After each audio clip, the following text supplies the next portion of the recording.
எல்லா டைமும் பேபிக்கு பிரஸ்ட் ஃபீட் பண்ணதுக்கப்புறம் நான் எக்ஸஸாக பம்ப் பண்ணி ரிமூவ் பண்ணணுமா? இந்த சினாரியோஸ்க்குலாம் பிரஸ்ட் ஃபீட் பண்ணதுக்கப்புறம் பம்ப் பண்ணணும்.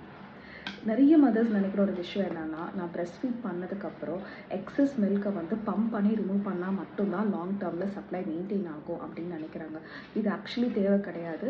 உங்கள் பேபிக்கு நீங்கள் எக்ஸ்க்ளூசிவ் பிரஸ்ட் ஃபீடிங் பண்ணிகிட்டு இருக்கீங்க, ஆன் டிமாண்ட் ஃபீட் கொடுத்துட்ருக்கீங்க, யூரின் நல்லா போகிறாங்க, வெயிட் கெயின் நல்லா ஜஸ்ட்டு பிரஸ்ட் ஃபீட் மட்டும் பண்ணாலே போதும்.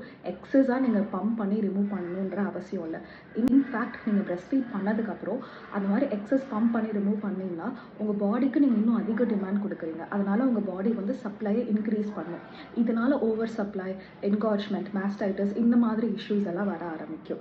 சில சினாரியோஸில் நீங்கள் பம்ப் பண்ணலாம். ஃபார் எக்ஸாம்பிள், இப்போ நீங்கள் வந்து ஒர்க் ரிட்டர்ன் ஆகுறீங்க, ஸோ அதனால மில்க் ஸ்டாஷ் பில்ட் பண்ணணும், இல்லை வந்து டொனேட் பண்ணணும்னு நினைக்கிறவங்க பிரஸ்ட் ஃபீட் பண்ணி முடித்த உடனே மேபி ஒரு 30 to 45 minutes ஒரு 1 hourக்கு அப்புறம் பம்ப் பண்ணி ஸ்டாஷ் பில்ட் பண்ணலாம். ரெண்டாவது, நான் என் பேபிக்கு ஃபார்முலா ஃபீட் கொடுத்துட்ருக்கேன், என்னோட சப்ளை இன்க்ரீஸ் பண்ணணும் அப்படின்றவங்க பிரஸ்ட் ஃபீட் பண்ணி முடித்த உடனே 10 to 15 minutes பம்ப் பண்ணால் போதும்.